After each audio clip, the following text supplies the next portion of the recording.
Subscribe to our YouTube channel and press the bell icon to get the latest updates. The Modi government wants to make India a manufacturing and export hub for smartphones and electronics.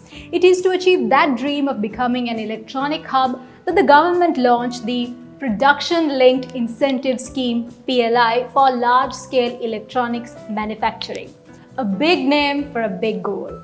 So, a core part of this scheme is that a monetary incentive of 4 to 6% is given to eligible smartphone makers if they hit required targets like number of sales of these made in India phones. The scheme is spread out over 5 years and the government has set nearly 41,000 crores to give to these eligible manufacturers.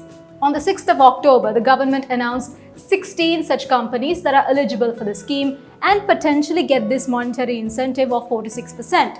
The government has made it clear what firms they are mostly focused on and want making in India. A PIB government release noted companies that make phones like Samsung and for Apple, like 3 other firms, Foxconn, Honhai, Wistron and Pegatron have been approved for this scheme.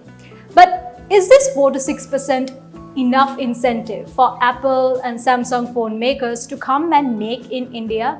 Opinion on that, my friend, is divided. To begin with, the government notification itself says electronics manufacturing sector suffers from a disability of around 8.5% to 11% on account of lack of adequate infrastructure. So, could a 4 to 6% incentive offset a disability of 8.5 to 11%? Rajan Matthews, former Director General of COAI, also says an incentive of 4 to 6% is clearly not enough, especially when you consider the considerable investment companies have to make to set up operations in India.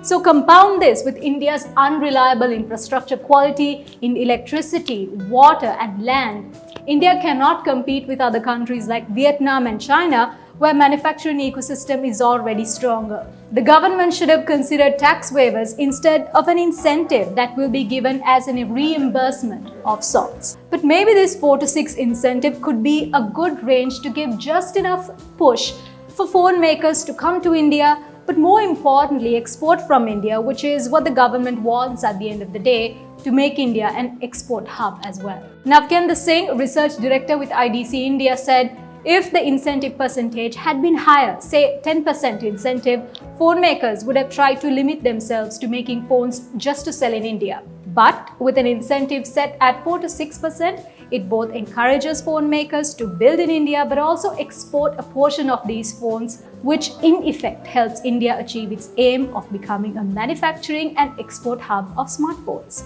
Not just that, India has a lofty goal of this scheme-approved companies creating over 2 lakh direct jobs. Look, electronics manufacturing is not a sector where human employment is high anyway because most of the processes are automated. Else, as Rajan Matthews says, the cost would go through the roof.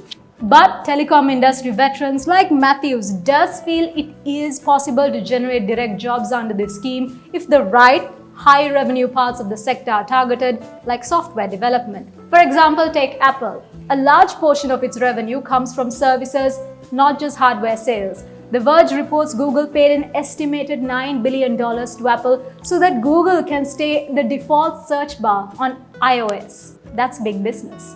And as we wrap up, one good thing about this scheme is that it also encourages smartphone component makers to come to India. Because right now, India does not have full capability to make a high-end smartphone from scratch. What is happening is assembling, not completely manufacturing and designing a smartphone.